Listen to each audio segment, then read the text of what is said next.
Imagine buying your morning coffee without cash, credit cards, or even money as we know it. Sounds impossible, right? But 3,000 years ago, one civilization figured out how to trade across the entire known world without a single dollar changing hands. They became the richest people on Earth. And then, history forgot them. Welcome to Forgotten Finance, where lost money lessons come back to life. Here's something that'll blow your mind. Everything you know about business, trade, banking, even credit scores started with a group of ancient sailors who lived in what's now Lebanon, the Phoenicians. You've probably never heard of them, but you use their inventions every single day. They created the alphabet you're reading right now. They invented the color purple. And most importantly, they built the world's first global trade network, turning worthless sand into mountains of silver and becoming the Amazon Prime of the ancient world. So how did they do it? And why did everyone forget the people who literally invented international commerce? Buckle up, because this story is about to change how you think about money forever. Picture this.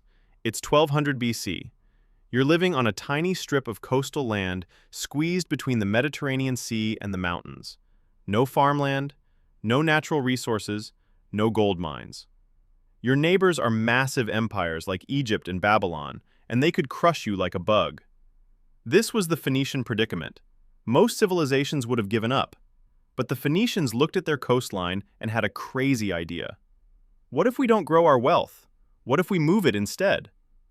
See, back then trade was primitive. You'd travel to the next town over, swap some grain for pottery, and call it a day. The Phoenicians thought bigger, way bigger. They asked, what if we could connect Egypt with Spain? What if we could take tin from Britain and trade it in Greece? What if distance itself became profitable? But there was one massive problem. Nobody trusted anyone. How do you trade with someone 1,000 miles away when there's no currency, no contracts, and no way to enforce deals? One wrong move and you'd lose everything. The Phoenicians solved this with 3 revolutionary innovations that would echo through millennia. Innovation number 1, credit and trust networks. The Phoenicians invented something we take for granted today, credit. They realized you don't need to carry physical goods everywhere. Instead, they created a system of IOUs backed by reputation. Here's how it worked. A Phoenician merchant in Tyre would give you cedar wood. You'd sign a clay tablet promising payment later. That merchant's cousin in Carthage would honor that debt. This was the world's first credit network, based entirely on family ties and reputation. Sound familiar? It should. This is literally how modern credit works. Your credit score is just a digital version of Phoenician reputation.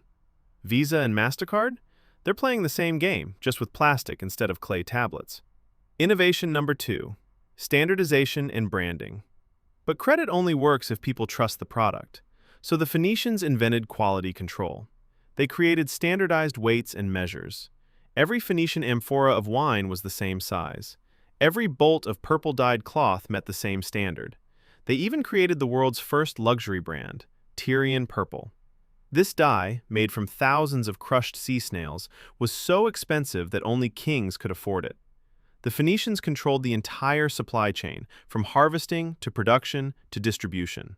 They turned a smelly sea snail into the Rolex of the ancient world. This is modern branding 101.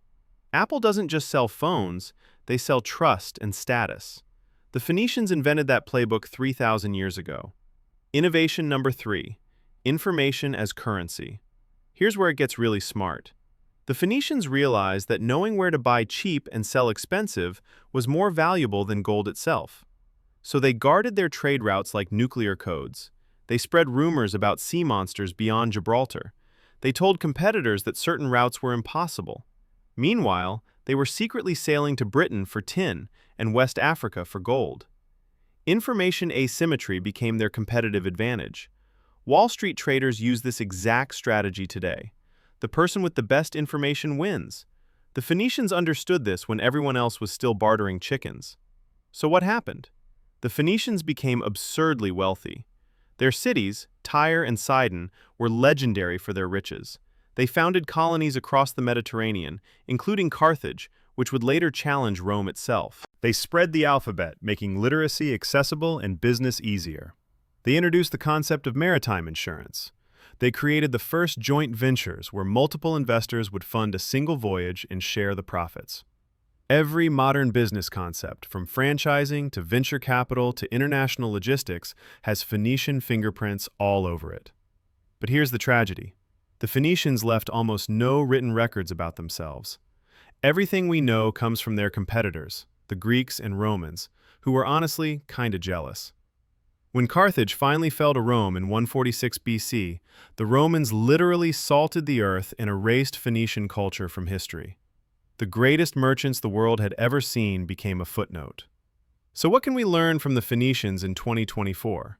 First, scarcity breeds innovation. The Phoenicians had nothing, so they built everything. When you're backed into a corner, that's when breakthrough thinking happens. Second, trust is the ultimate currency. Their entire empire was built on reputation and networks. In our digital age, where crypto promises trustless systems, maybe we're forgetting that trust is actually the most valuable asset. Third, control the information, control the market. Whether it's trade routes or data, whoever knows more wins. The Phoenicians proved that you don't need natural resources to build an empire. You need vision, systems, and the courage to sail beyond the horizon. They invented trade, they invented credit, they invented branding, and then the world forgot. But their lessons? Those are eternal. If this story changed how you think about money, hit that like button and subscribe to Forgotten Finance.